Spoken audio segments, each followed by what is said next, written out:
Bleachers. I'm sure you saw one of these little flyers here. Yeah, you guys see these here? Cool, awesome. So if you look, if you text HS Tour to 71776, you guys have a chance to win some free Beats headphones like these ones right here. So make sure, I'm telling you, text HS Tour to 7-1776 to win a free pair of Beats headphones like these here.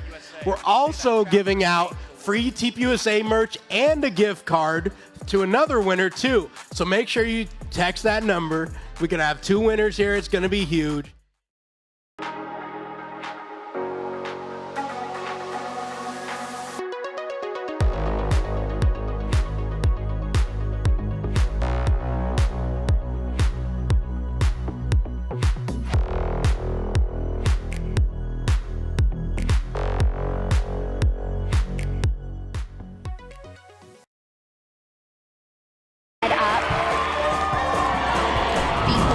Conservative movement can't come to the phone right now.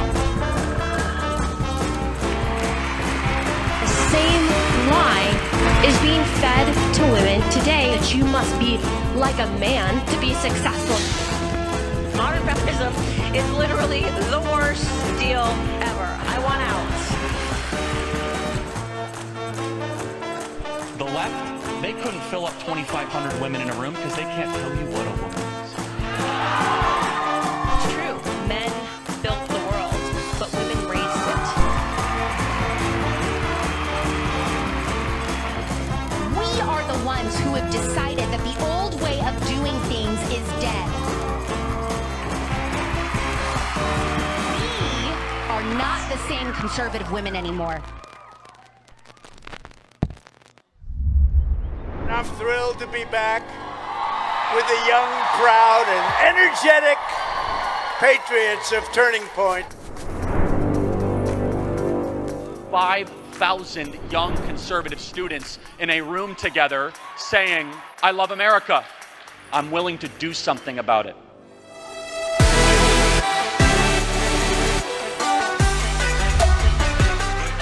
This is what freedom feels like. This is what freedom looks like. If you're willing to speak the truth, they will attack you. They are the invading force. They're the ones that have taken over our institutions. But in times like these, it's not enough to just be right on the issues. You got to be willing to stand up when it's not easy.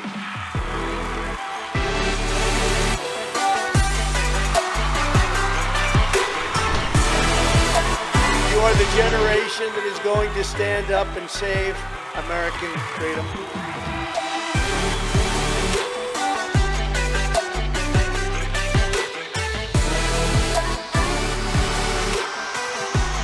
We are one movement, one people, one family, and one glorious American nation.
Handy dandy notes.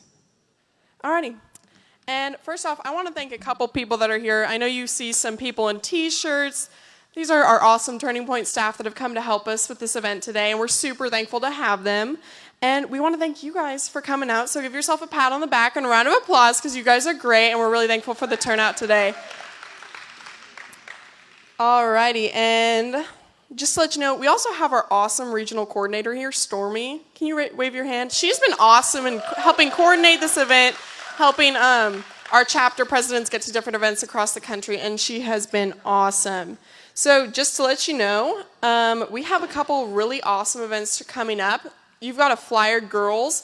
Young Women's Leadership Summit's coming up, and that's going to be absolutely awesome. It's different conservative women from across the country are all going to meet together and come to this event, hear some really incredible speakers, learn things, meet new friends. It's going to be super fun. We also have one unique to Texas coming up. That's going to be our Keep Texas Free Summit. That is actually here in Houston, downtown, April 22nd, which unfortunately for us juniors and seniors is prom. But for you sophomores and freshmen, that's a super cool event. Meet a couple other Turning Point people from around the state of Texas. Should be really, really fun. Alrighty, and thank you all so much for joining us, and please join me in a word of prayer. Dear Lord, thank you so much for this day that you've given us, and thank you for raising your son from the dead and saving us from our sins, even though we don't deserve it. And we know we can see our nation just turn its back on you, Lord, and just through all the horrible things that are happening, just the devastating effects of that. And please just help Turning Point and this school and Christians across the country just to rise up and stand for what they believe in, stand for what the Bible says. And please just give us the courage to face that, because these people they can be scary sometimes, and it's difficult to go and stand up for what we believe in, but it is so important. So please help us as a Turning Point, just give us courage and strength and knowledge to go fight these really important battles for our nation. Thank you so much for our speakers today and this awesome team that has put it together, and for this awesome Turning Point chapter. In your name we pray, amen. Alrighty, and with that, I would like to welcome up our really awesome speaker, Isabel Brown. She's super cool, an author, a conservative influencer, and we are really, really excited to have her today. So come on up, Isabel. Everybody give her a round of applause. Welcome to Turning Point USA's proudly hosted 2023 event, the Made in America Tour. Welcome to Turning Point USA's proudly hosted 2023 event, the Made in America Tour. Joining us on stage tonight, Isabel Brown. And when you boldly stand for truth, they will feel inspired to do exactly the same thing. If every single one of us fights on the front lines in this culture war, we will win. Let's get this started. Now, welcoming to the stage, Isabel Brown. My name sounds so cool when you say it like that. Isabel Brown. I might have to start voice acting. Legacy, how are you today on this beautiful Monday? There's some good enthusiasm. Some of you have yet to cheer because you're still stuffing your mouth with free pizza, which low-key is the absolute best way to the heart of Generation Z. That doesn't go away when you go to college, by the way, so take advantage of that. My name is Isabel Brown, and it may not look like it because 25 hits you really fast, but just a few years ago, I was sitting in high school bleachers, very similar to yours, at a Catholic high school in Denver, Colorado, called Mullen High School, really confused about what the trajectory of my life was going to look like, what I was called to do from God, and what it would mean to serve others in the world, but in particular in our country that was barreling head straight into chaos and confusion. I started college in the fall of 2015, right caught up in the midst of the most controversial presidential election of our time, in the midst of cancel culture coming onto the scene with Antifa on the rise across the country, and found myself in the middle of what we often refer to with Turning Point USA and in the conservative political world, a culture war. Have you guys heard of that before? I never anticipated that myself, who had no interest in working in politics or going on Fox News or putting videos about what I think about my opinions or my faith on Instagram and on TikTok for a living, I never thought that myself, who instead was interested in pursuing the objective truth of science and eventually becoming a surgeon, would find myself the #1 target on my college campus at Colorado State University with labels like white supremacist or racist or transphobic or homophobic or Nazi Barbie, which I got quite a bit on my big public university campus. I never thought that people would dox my address to the 1-bedroom apartment where I live just off campus while I was studying classes like organic chemistry and physiology and human gross anatomy. I never thought that I would be on the receiving end of death threats, of people threatening to harm me or hurt me, and need to make friends with my campus police department, because I started doing the one thing that culture encourages us at Gen Zers never to do, and that is seek the truth, to pursue the truth, and encourage more of our peers to do exactly the same thing. I started noticing that there was a bias on my campus just after the 2016 presidential election. In fact, the day after, I showed up to my first class of the day, which was Spanish medical terminology. Hardly a confusing subject or a politically charged subject. And my professor to Colorado State University's class showed up 20 minutes late, wearing head to toe all black and a black lace veil draped over her face, sobbing her eyes out. In her words, America was dead. The freedom that we knew in America was forever gone because a bunch of middle-aged, white, apparently racist men in middle America had ruined America for us, for my generation, for Generation Z. I know I'm a little bit older than you, but believe it or not, we are the same generation. I was born in 1997. And my college campus, and all of a sudden I discovered the world as we knew it, spinning around us, didn't know what to do with Generation Z. We were an anomaly. We were someone who had yet to be figured out. But everyone in my life, from my college professors to my school administration to my old high school teachers who were frustrated when I started posting on social media, was convinced that Generation Z was going to be the end of America.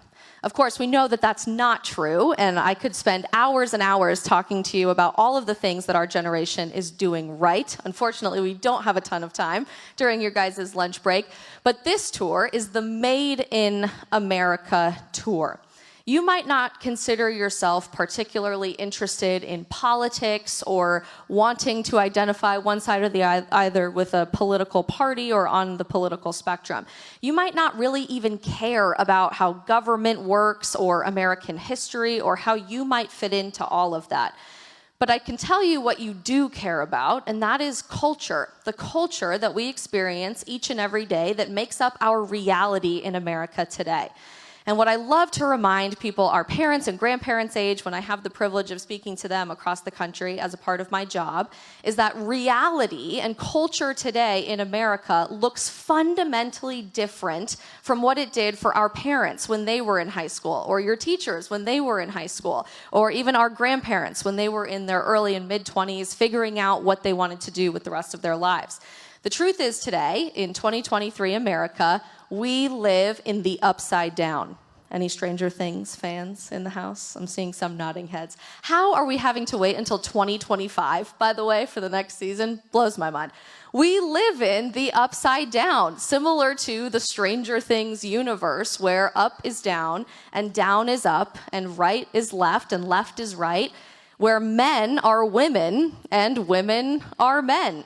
Where all of a sudden it's more moral for us to throw away the foundation of Judeo-Christian values that made the West great and instead head full force into anarchy and totalitarianism, which essentially means one person in charge, and we're being okay with that.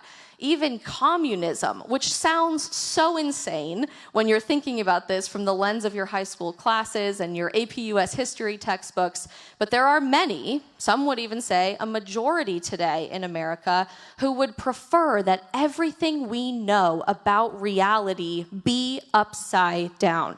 And things have gotten so confusing that a recent study just came out about our generation that found only 16% of Generation Z would consider themselves proud to be an American. 16%. You may not even fall into that 16%.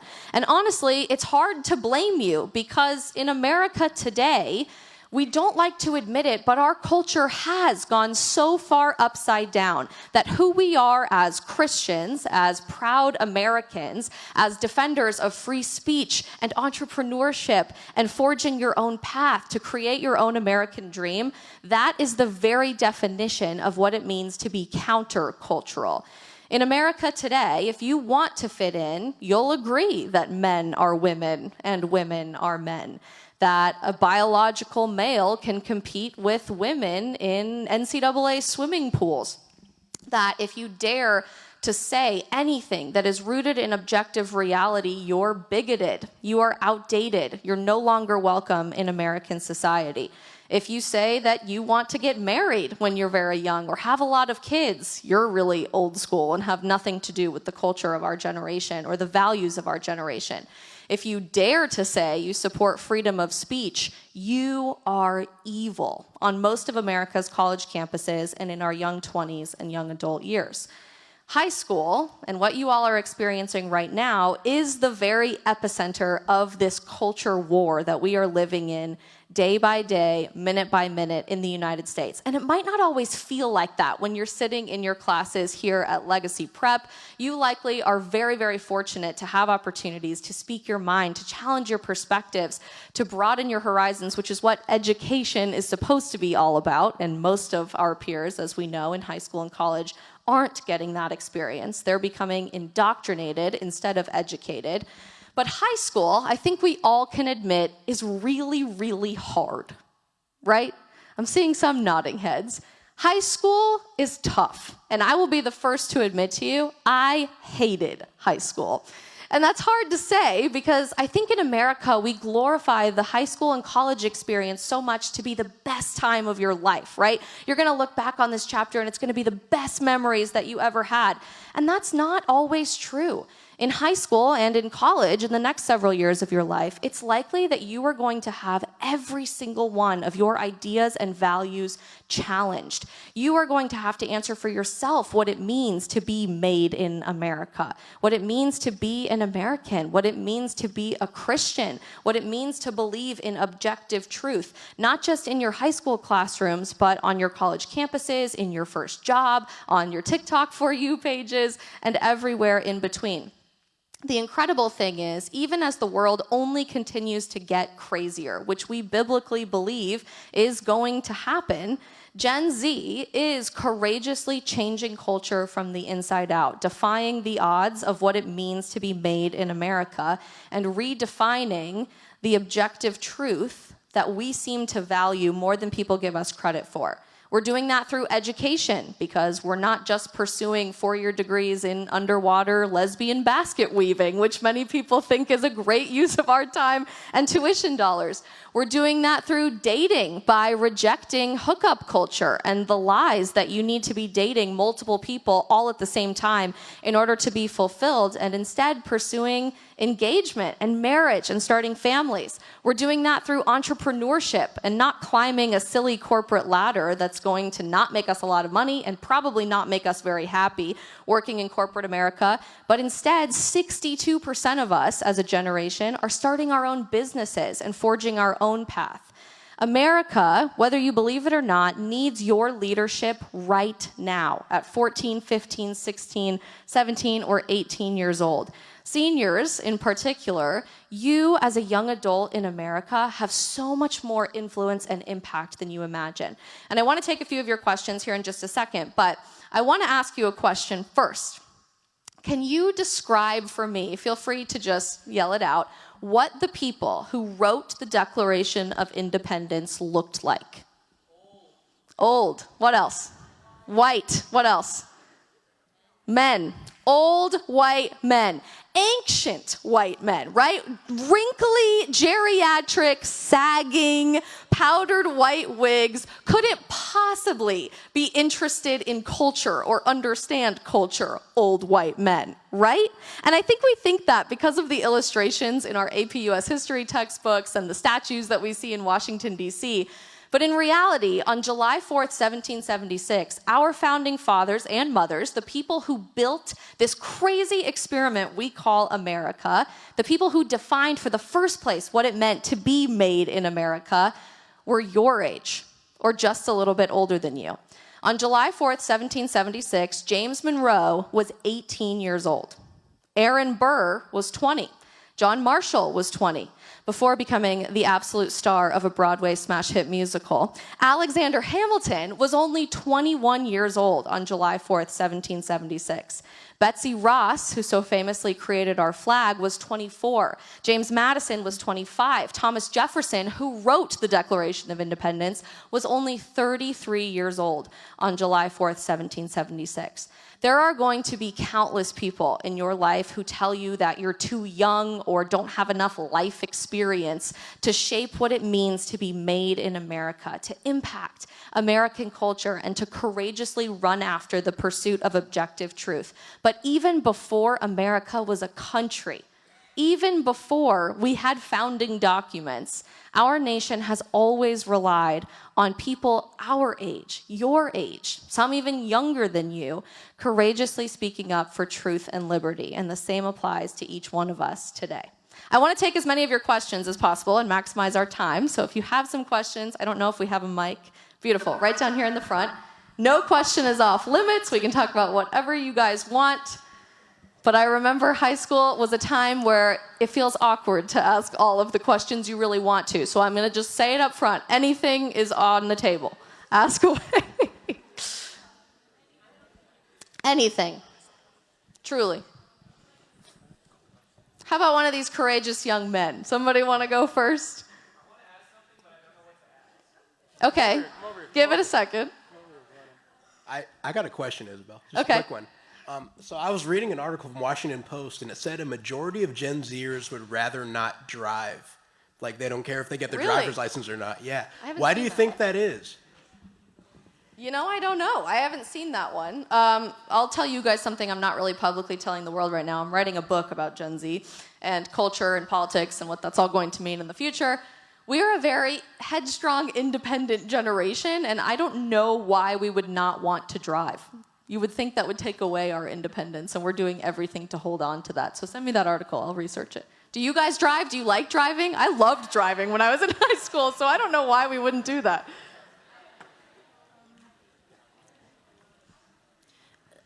And say your name. I'd love to meet you guys. Hi, I'm Serenity. So I've been taking some psychology classes and reading that there is a rise in anxiety in our generation that could be leading to that lack of inclination to drive. Yeah.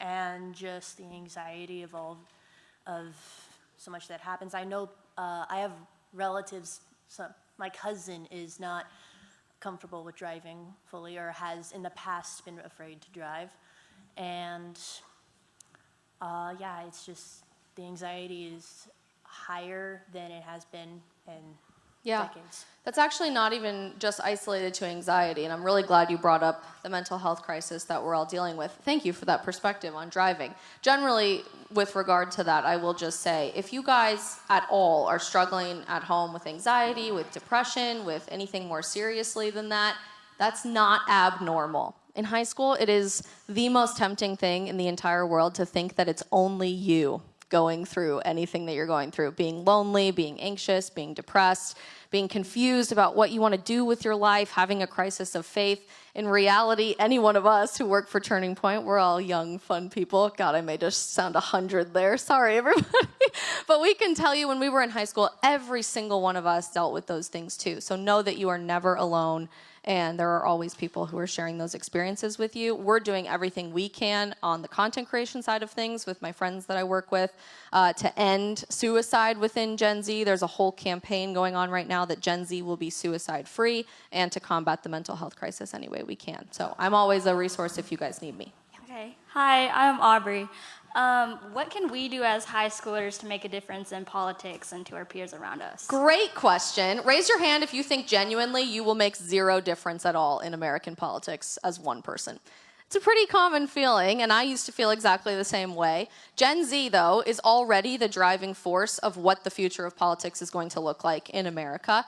52% of us that are registered to vote are registering as independents. So right now in Washington, D.C., where I used to work for the U.S. Senate and the White House under the Trump administration, people are freaking out about Generation Z because we're doing the one thing that everyone in America suggests we shouldn't do, and that is dare to think for ourselves. Dare to think critically, be naturally skeptical, and be a group of people to be won over. We don't want empty promises on campaign trails anymore. We don't want to just be somebody who casts a ballot every couple years and then doesn't do anything else about it. There are a million ways that you can make a difference, and our generation is already proving that. Get involved with your Turning Point USA chapter or another organization that shares your values. Start a protest for something going on in your community and contact the local news about it. Start posting on social media. If you had asked me when I started this journey right after my college graduation in 2019, if I would have the opportunity to have 20 million people look at a video across platforms that's 30 seconds long about something going on in politics, I would have thought you were crazy. But the truth is, social media and independent content creation and us sharing our values is infinitely more impactful than any of the cable news networks that your parents throw on in the background. So it can be something as simple as raising your hand in class and challenging something that your college professor might say, hosting a club meeting or organization on campus, or posting things on social media. You never know what that impact might look like. Hi, I was wondering what it means to be registered as independent. I would ask your teachers more about that. We don't have a ton of time to talk about like voter stuff, and we're not really supposed to because we're a nonprofit organization, but you guys can ask all of your civics teachers and history teachers about that, and I'm sure they can help you get started in the right path. But basically, it just means not for either political party. You can vote for anybody that you choose. You can when you're registered the other way, too, but it's a longer story. Hi, my name is Sebastian. Hi, Sebastian. So my question, I think the term wokeness and woke is thrown around quite a bit today. Yeah. And we heard, I heard a few other people who were there too at Charlie Kirk's event a couple weeks ago. We heard his definition of wokeness, but I just wanted to ask you, how would you define the term woke? It's a great question, and honestly is a completely subjective answer depending on who you're going to ask. I would say it's the most ironic definition of our time, because those that would call themselves woke think that they're completely eyes wide open to all of the social justice injustices that are happening in society. They think that they're causing progression in society. In reality, if you call yourself woke today, your head is buried, your head is in the sand, your eyes and ears are completely closed to what's going on around you, and you've bought into a mainstream lie about what it means to live in 2023 America. Hi, I'm Jake. Question for when somebody says that like they were biologically a male but they changed to a female, how should we go about, like, do we accept them? How do we go about that being Christians? There's some giggles. It's a hard question to ask because honestly, this type of question never would have been on anybody's radar when I was in high school, when I graduated in 2015, but now it's so normal. 20% of our generation self-identifies as LGBTQ+. 20%, that's 1 in 5. So if you count the people sitting around you, 1 in 5, chances are in our generation, are dealing with questions like this every single day. There is a way to show love to someone and to love someone without endorsing their lifestyle or how they're choosing to live their life. And as Christians, we are called to love everyone, including loving our enemies, but loving people starts with telling them the truth and not giving in to the lies of society. It's an incredibly difficult journey to walk right now with our generation that I think we're still trying to figure out. But ultimately, it's not supposed to be easy. And I don't know how much of an experience you guys have had rubbing up with Christian values in a society that's rejecting everything we believe in from a Christian values perspective. But the gospel does not say that you are going to be beloved or that you're going to have 1 million friends or 5 million followers on TikTok or have every job opportunity available to you, or even that it's always going to feel good to be a Christian. In fact, the gospel repeatedly says over and over and over again that if you dare to tell truth to a world that's rejecting the very concept of truth, and we believe as Christians, truth has a name, right? And that name is Jesus Christ, you will be hated. Hated. You'll be persecuted. Your safety might be threatened. I experience that on college campuses all the time. You probably saw the story of a young woman named Riley who was punched and repeatedly assaulted this week at San Francisco State University at one of our events. You might lose your job. You might have friends or family members choose not to have a relationship with you anymore. You'll probably get an F in a college class at one point or another if you say that God is the creator of the universe. That's the world that we live in today. And I don't say that to scare you or freak you out or make you feel like you have to be submissive to the demands of cancel culture and the world and the woke group of people that's trying to cancel out everything that we believe in as Christians. I say that to empower you, because instead of seeking the approval of the world, which is an incredibly temporary, finite amount of time, we have the luxury of knowing this world is not our home. The next world is. Life goes extremely fast, and the demands of culture change every 5 minutes. But the demands of God and what we believe in and truth and sharing that truth with the world never changes. And I say that to empower you, to encourage you, to know that no matter what the world throws at you, take it as a sign that you're going in the right direction, because if this world loved you, you probably aren't walking in truth. I think we have a couple more minutes. Okay. Hi, my name is C. Rizzi. How incredible is Trump? How incredible is Trump? Did you meet him? We are a nonprofit organization, so I can't really talk about candidates right now during this speech. You can come look at all my stuff on social media later. But I did work in the Trump White House from a government and policy perspective. It was an incredible experience. Thank you. Hi, my name is Ellie. Hi, Ellie. And I just wanted to know your thoughts on the Willow Project. Great question. If you guys don't know, do you know what the Willow Project is? Raise your hand if you don't know. Most people don't. The Willow Project is an extremely controversial area of environmentalism right now, where essentially there's all this land up in Alaska that they're contemplating whether or not to do development on and to drill for oil and gas on. This is like a PhD level discussion that I don't have time to really go into in this question and answer. But if you're looking for a more conservative point of view on the Willow Project and why some of the concerns with it are really misfounded and miseducated, check out the American Conservation Coalition. That's an organization that's a nonprofit. It was started by my friend Benji, but they provide environmental policies and solutions that are very pro-environment. It's very nonpartisan, but from a more conservative point of view, and they have a lot of really great resources on the Willow Project. Hi, Isabel. My name is Kai. Hi, Kai. My first quick question is, how's your day going? How is my day going? It's fantastic. Thank you. And then my second question is, what made you have this like drive and passion to like join TPUSA and like work in the White House and all that stuff? Ooh, we're just doing the $1 million questions today. Okay, I'll totally level with you. When I was in high school, I had literally like no friends, like none, okay? I was super weird. I had horrible acne. I got along with people's parents way better than I got along with them. My mom forced me to join speech and debate, competitive speech and debate, when I was a junior.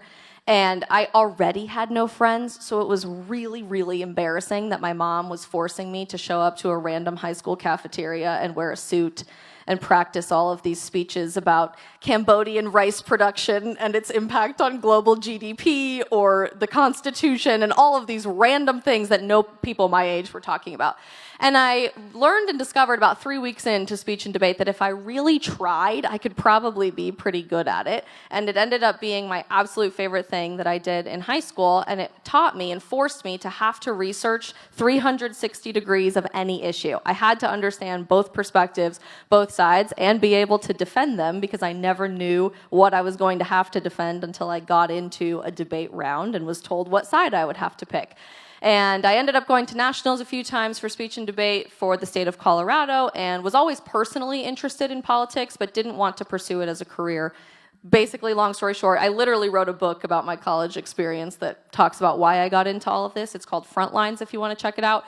But I was in the midst of organic chemistry and anatomy and cellular biology and was spending a lot more time talking about my professor's political opinions and why the First Amendment needed to be rewritten and why the Constitution was the worst document of all time, apparently, than learning objective truth and learning science. And I knew statistically, in a campus of 33,000 people, there had to be other people who agreed with me, and I wasn't alone in my values. So I started a TPUSA chapter, a lot like this one, on my college campus, hosted a few big speakers like Charlie Kirk and Candace Owens, her first ever speaking event on a college campus, Dennis Prager, who later would become my boss at PragerU, got violently attacked by Antifa. This is the like 30,000 foot level of the story, but discovered our generation is really hungry for dialogue and really hungry to challenge our perspectives. And overwhelmingly in culture, from entertainment to education to social media to broadcast news and journalism to politics and even in many aspects the church, the left controls every aspect of culture. And we're looking for something to be countercultural, to challenge the narrative, to be a little bit punk rock. Turns out the most punk rock, countercultural, cool thing you can do in 2023 America is to be a traditional values conservative. Who knew? So I fell in love with that and fell in love with advocacy for my generation, started doing that on social media, and here I am a few years later. Cool. Thank you guys so much. If you ever have any questions, feel free to reach out to me on social media. Don't back down, even when culture starts throwing everything at you. Loved spending some time with you today. You want to come up here? We have some announcements, apparently. Run, Christian, run. All right, guys, let's give it up one more time for Isabel. One more time.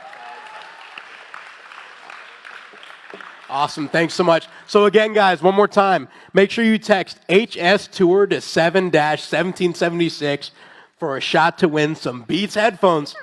They're pretty neat. Got red, white, and blue on them. Yeah, I mean, you got, yeah, there we go. Yeah, America, yeah. And we're also giving away TPUSA merch and gift cards. So make sure you text that number. Thanks, guys. Thanks, guys. It breaks his heart seeing foreign cars.